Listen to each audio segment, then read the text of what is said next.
welcome to FIREDUP KC. It's your host, Zeke Wanganga. Hey, before you even click off or do anything, please subscribe and share because we put a lot of work into this to bring more people on the show. So, hey, today on this episode, I bring a legend from Kansas City. Now, when you talk about a black-owned business in KC, there's only one name that comes up because this guy, he's at the center of it, at the heart of all Kansas City black owners. Make welcome the one and only Mr. Craig Moore. How you doing, sir? How you doing, man? Good to have you on the show. What an intro. Good to have you on the show. Man, you are the co-founder of Black Excellence Kansas City. Yes. I'm correct. Yes.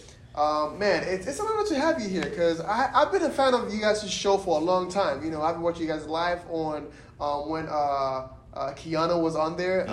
So kind of give people a bio about yourself, who you are, who is Craig Moore, and kind of how you got to where you are today. Okay. Well, Craig Moore, originally from KCK, Wyandotte County.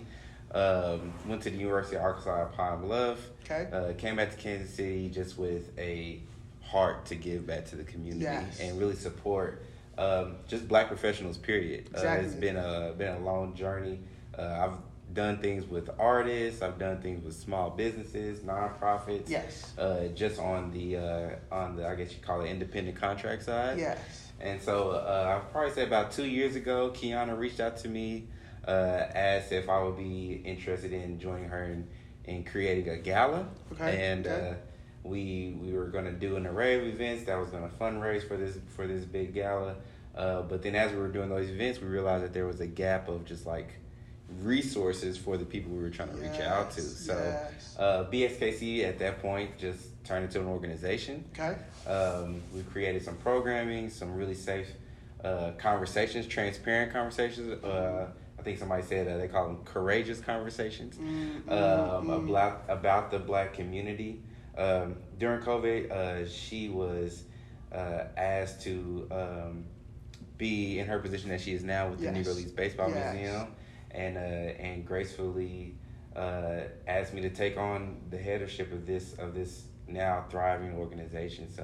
So very, very big ups to her for putting all this in my hands, and we've created a really, really great foundation, and things have been popping. Yeah, I mean it has been popping because I've been seeing it pop because you guys are also on TV now, KCTV. Yeah. You guys have a Thursday show yet? Yeah. So basically, we have a campaign that we call Representation Matters. Okay. And in that campaign, we we feature black professionals or black business owners. Okay. Who are making an impact in Kansas City. And so with that partnership or with this campaign, every Thursday morning at 9 a.m. during the 9 a.m. show, we have a black professional or black business that is interviewed with KCTV5. Yes. And then that following Friday, they are taking over our Instagram. Whole big push for our social media. Yes. Shout out to our partner KC Black Owned. Yes. Really, really dope black business registry that funnels businesses to us, supports those businesses with an array of tools and things like that for their social media presence and awareness. And it's just a really, really good collaboration between us three to really give black businesses the shine that they need. Yeah, I mean, honestly, like I said, I've been a fan for a while, right? Because in KC, I believe that we need that hub for Kansas City where we have black owners. Where can we find the black owners? You go to Black Excellence, right? Kind of dig a little bit deep, like what is the why for you? Because you've been in business for over 10 years now. What are some struggles that you face that you think that your organization is helping people get solutions to? The biggest thing I say is probably just connections. I feel like, or a lot of the reason why we developed BSKC or our vision is that there are many different silo pockets within Kansas City. Yes. Johnson County, yes. and you can localize them by area. And not a lot of people are connecting with each other, but a lot of these silos are doing the same thing. So as BSKC being that hub to where all professionals are coming, you'll realize somebody who's like-minded as you, who is doing the same thing, and then what we call I read this book called the Medici effect and the Medici effect, and as basically we are becoming that. Oh goodness gracious! We're just becoming that pad, what I mean? That intersection. Exactly. Yes. That intersection where everybody can thrive, Everybody can connect different ideas and then grow from there. And then I believe I think on the flip side of our what it attracts people to us are the corporations. The corporations are reaching out to us because they're like, hey, we're looking to diversify our staff. We're looking to diversify our community efforts. We need representation within our programs that serve young Black kids in the urban area. And so by us being that hub to not only where the talent is able to connect and develop and thrive with each other, but we're also able to provide opportunities for them to give back to the community and just create this ecosystem of resources, collaboration, and ultimately celebration. Yeah. Now, because when you talk about corporations, because I know that there's this stigma that some corporations, when they talk about diversity, they're just trying to fill up a little space. It's just like, hey, we did it. Right. You know, we're doing it. Right. How do you make sure? How does the organization make sure that that is not the case for this corporations? One, you can't control anybody's actions, right? But I'm a hard guy, you know. I'm a stickler about holding people accountable for the things that they said. Holding people accountable for the things that they will do. And then really, to me, I have yet to come across a corporation who has done that to me yet. But it's just a lesson learned, you know. Then by us being that hub of all of these Black professionals, you know the word's going to get out. You know, and that's the biggest thing that I feel like I try to lay the groundwork when we have those relationships is that, hey, you know, this is a time where this is needed, but there is going to be some reservation with the work that you say you're going to put in. So you gotta, put some substance behind your words. And so we try to, the best we can, navigate those ideas, navigate those projects, and so far so good. We've had some really, really great connections. KCTV5 is one of them. Like, they go above and beyond what we actually talked about. Actually having our branding on their news channel. That's awesome. Actually, putting our social media page up and make sure people know to go there. You would think those would be like, all right, that's normal stuff they're supposed to do, right? But normally, or I guess you could say, the fear in me was like not expecting it, I guess you could say. And so, we just gotta take advantage and choose wisely. And I'm a guy who kind of tries to source energy the best way I can, and that's all I can do. So Black Excellence KC, is it a nonprofit? It is a nonprofit. Okay. We have a for-profit side. That's more so what we do with the corporations. Okay. Helping them with their recruiting efforts, helping them with their diversity, equity, and inclusion efforts. But the nonprofit side is strictly for our members to ensure they get what they need. Gotcha. Because so on the other end of things, because I saw 2020 was kind of like the year where you guys like took off, right? What was something for 2020 that you guys learned as an organization during the whole pandemic and also doing the George Floyd thing that happened? What was the takeaway? What was the things that you guys were able to either help people learn or what you guys actually learned in the process? Authenticity is probably the biggest piece. How can we be our authentic selves?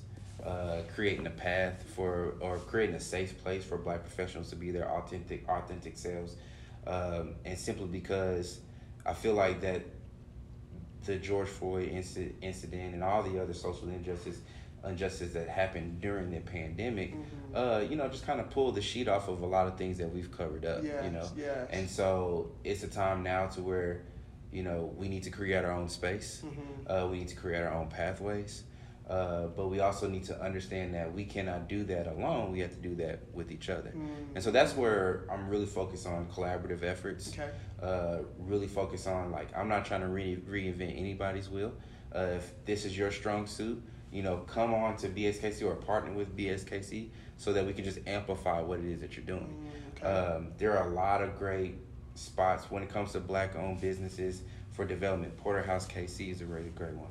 EBB is a really great one. The Heartland Black Chamber is a really great source to develop Black businesses and take them to the next level. All we're trying to be is just that sounding board. We want to be that accountability partner. After you finish that program, what's the next step? Who's the next connection? And how can we, and then when we hit barriers, how can BSKC cultivate or curate conversations of impact that are going to change those barriers to becoming better roads for us. Yes, wow.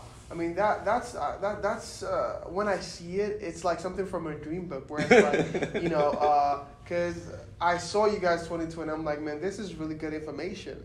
And I got to talk with Kiana on my show. It was like a virtual thing, and it's just the amount of things that people do not know. I think, like you said, 2020 kind of opened that conversation for everyone to learn. Now.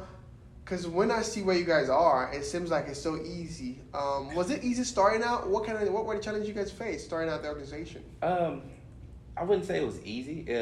I feel like BSKC is something new, right? Yes. So there is no roadmap to do what we're doing. Exactly. It's all, to me, in an innovative sense.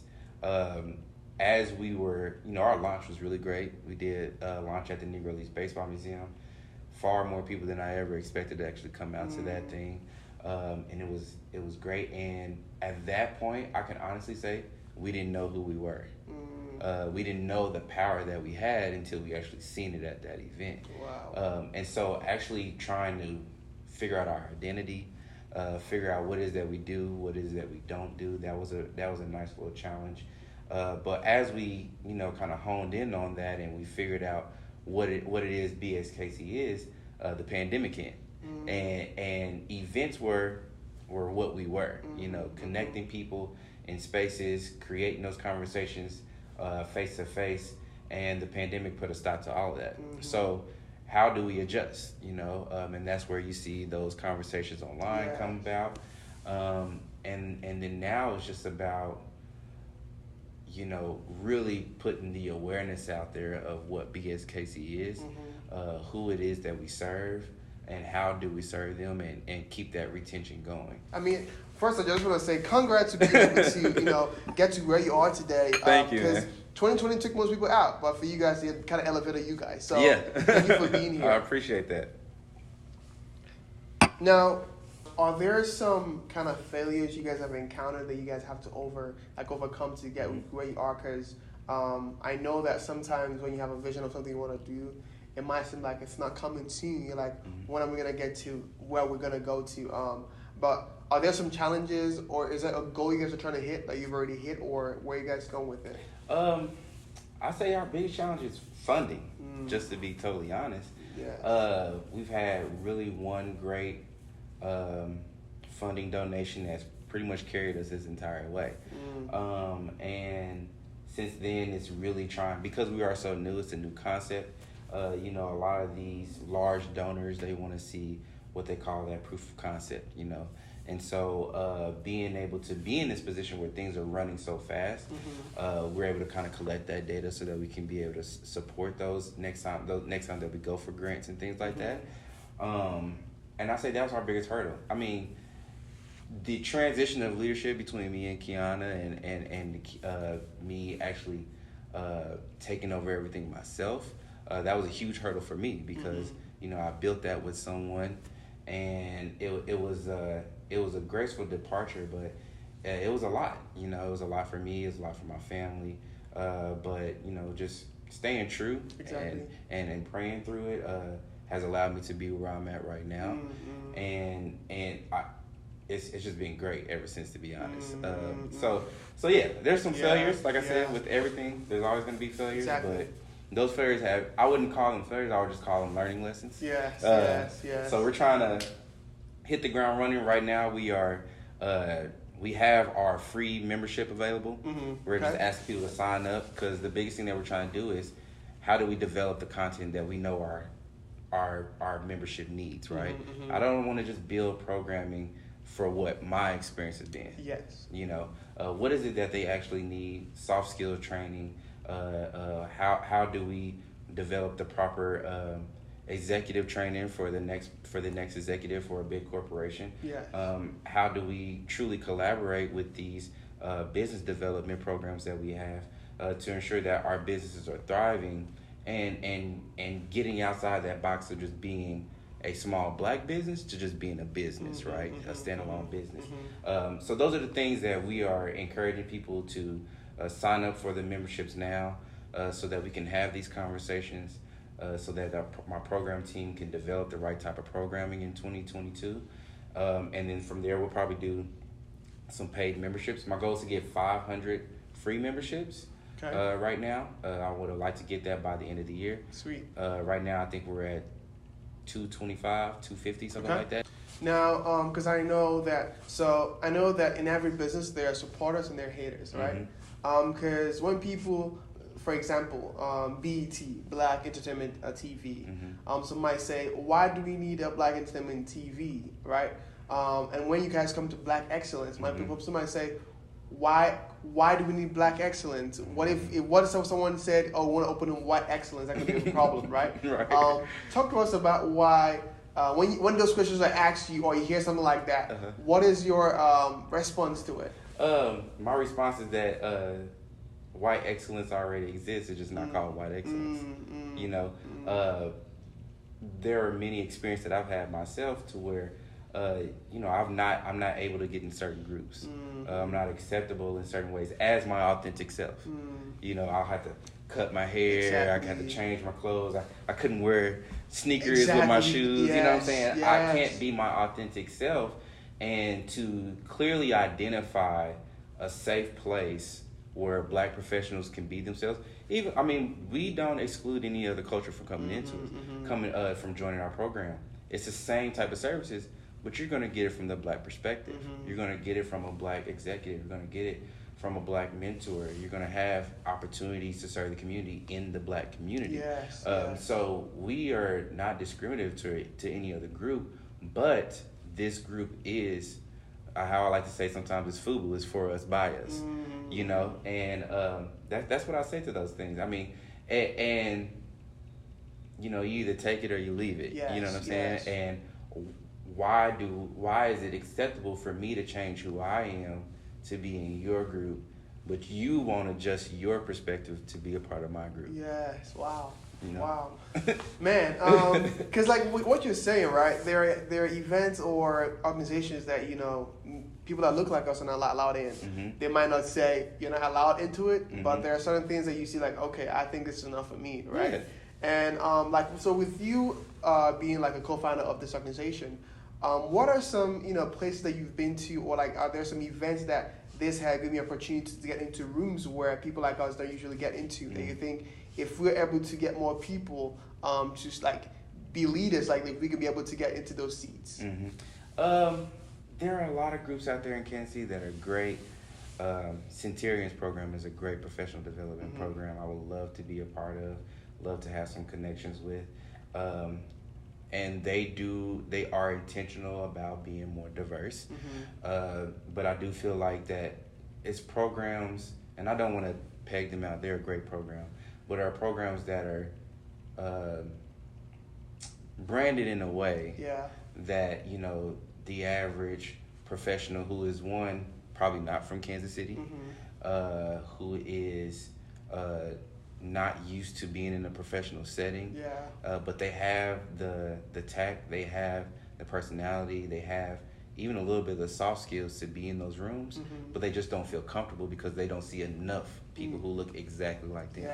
Because even sometimes I feel like in those rooms you'll see another Black professional, but he is so clean cut that you're just like, he wouldn't even joke with me. You feel like it's all professional. Right. Like man, I can't. Put up on a voice and everything. Exactly. So, at what point or where can you find that place to be relaxed, to be able to use your own dialogue and your dialogue not be taken as being aggressive or taken as being quote unquote ghetto, you know, and where you could just be yourself, you know.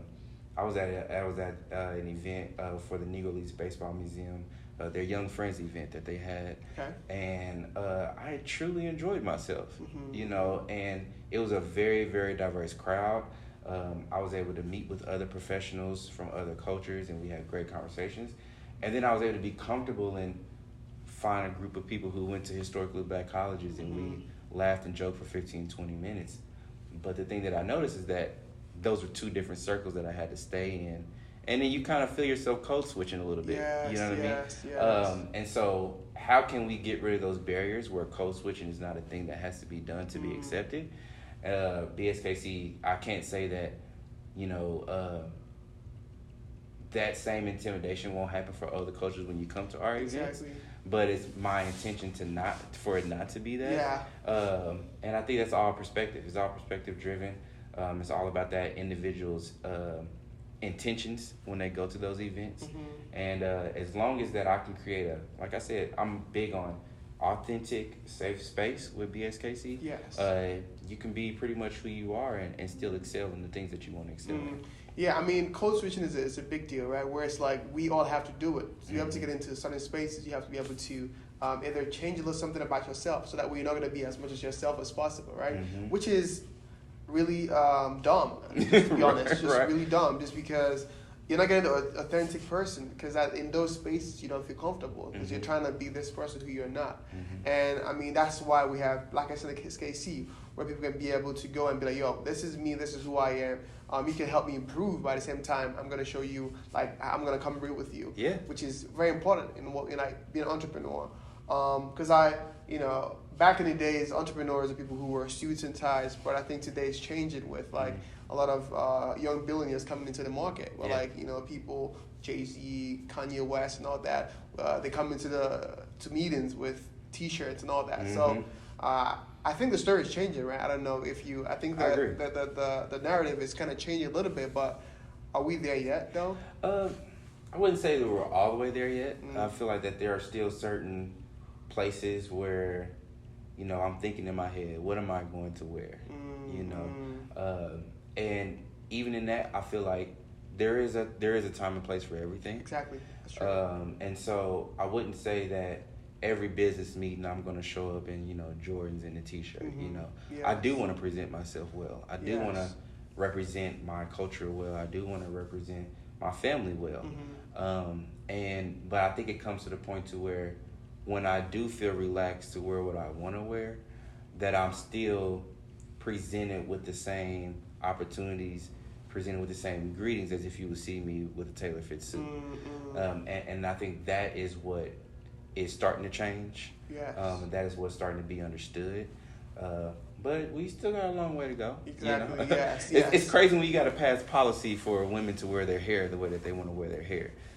So Dang. you gotta actually make it a policy to be like, black women can wear their hair the way they want to wear. So it's like, if we have to create rules for that to be acceptable, then no, we're not there yet. Yeah, we're not there yet. Make a rule to wear normal hair. Yeah. Then we're not there yet. So we've come towards the end of the show, but I'm going to ask you this, because I don't know if you've watched the news lately with like the vaccine mandate. Yeah. Have you gotten the vaccine yet? What do you think about the whole thing, trying to make people get stuff, and what is your thoughts on that? I do have the vaccine, and I did that solely because I lost my grandmother to COVID-19. Sorry to hear that. And I have another grandmother who's 94 years old, and I like to go visit her and things like that. And I think it's just the awareness of making sure that you're trying to protect the people around you is what made me want to get the vaccine. And I have a young daughter. She has,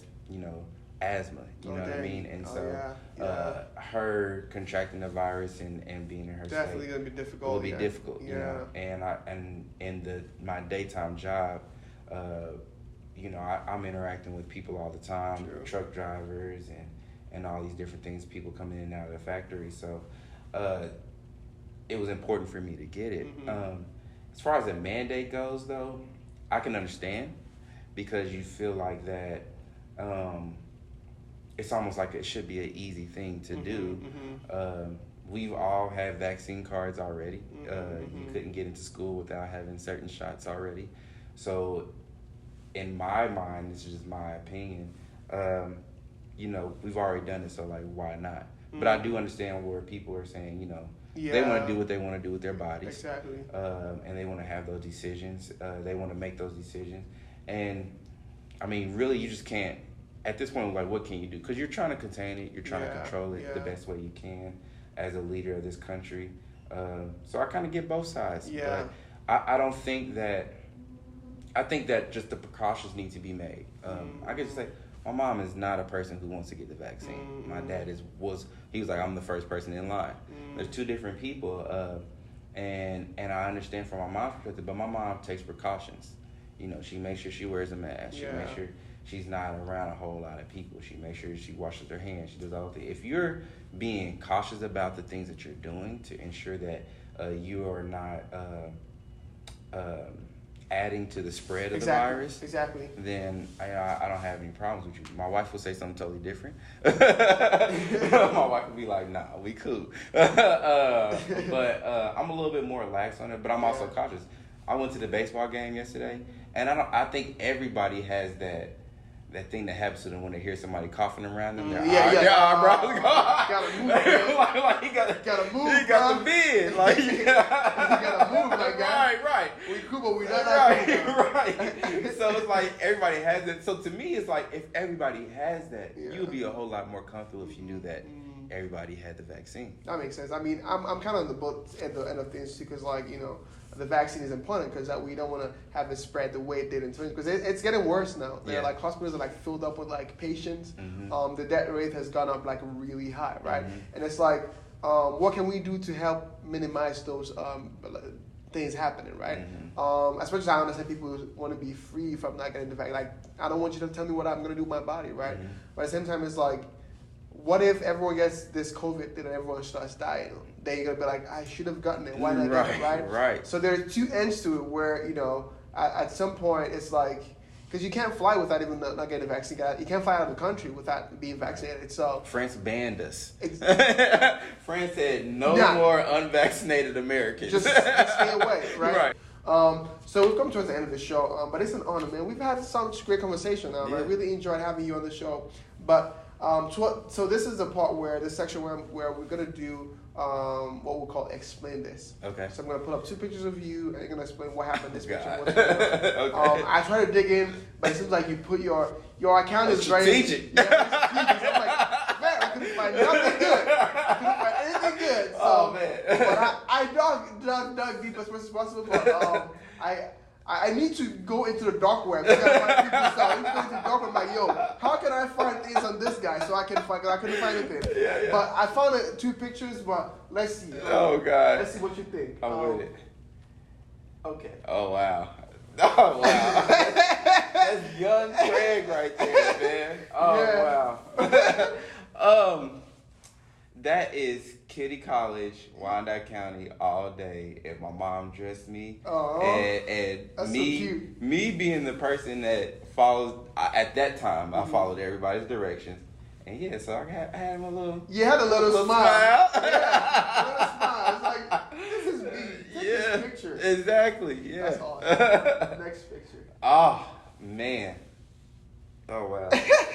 So this picture is. This is I'll probably say this is my probably one of the most impactful moments of my HBCU experience. Okay. I went to the University of Arkansas at Pine Bluff. This is the day of homecoming, my freshman year. So as freshmen, everybody had to shave. Freshmen had to shave their heads. Oh damn! Okay. So I was super bald. Damn, I can see the light. Yeah. Right. You see that reflection right there. Super bald. That was the last day that I had to be bald. And a part of my section is called the part of the drum section they call Too Cold Crank. Okay. And so that was the day that I was able to say crank for the first time, because you go through this.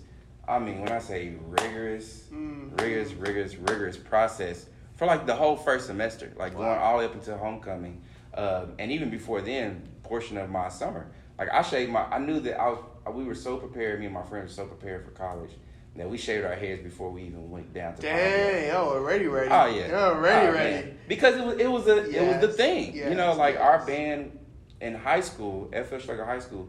We traveled 4 or 5 times at the year, and half of those travel times, shout out to Mr. May, half of those travel times were at HBCUs. Okay. So a lot of the students who were before us, they went to UAPB, so they come back and they tell us the experience. I see. Okay. And so they're like, yo, you just might as well, stay ready so you ain't got to get ready. Yeah. So yeah, that was a very intense moment. Well, that's it right there. I'm happy I took you back memory lane. Yeah, man. But anyways, man, it was awesome to have you on the show. Thank you for doing what you're doing with Black Excellence KC. Many may not understand what you're doing, but to me, it brings me joy that we have an organization like that that is putting a spotlight on black owners, entrepreneurs, leaders, because we need it, right? We need to know who is who and being able to learn and grow, and also being able to help other people businesses like grow. Yeah. Man, that's awesome. So thank you. No problem. And also thank you for coming on the show. It's Always, an honor to have you I here. appreciate it, man. I've been watching it for some time since I've been on it. I'm like, all right, I'm gonna give my chance. So I'm excited that it already came, man. It's an honor. But anyways, how can people get in touch with you guys or what you're doing? How can they find you?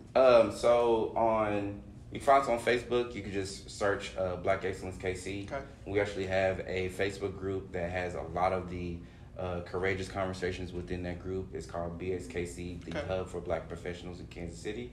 You can find us on Instagram at BX_KC. Go to our website, bskc.org/join us, where you can join us as a corporate partner, join us as a regular member.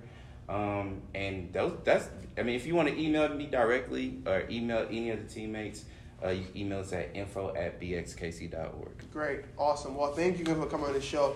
But hey, thank you guys for watching today's episode of FIREDUP KC. It's your host, Zeke Wangang, and today, we brought the fire. So hey, you know what to do. Subscribe, and please go to all our channels at FIREDUP KC, or go to our website at firedupkc.com to listen to all our podcasts. But stay fired up, and I'll see you guys on the next episode. But for now, you know what to do. Just don't give up. Just keep doing what you're doing. Appreciate it.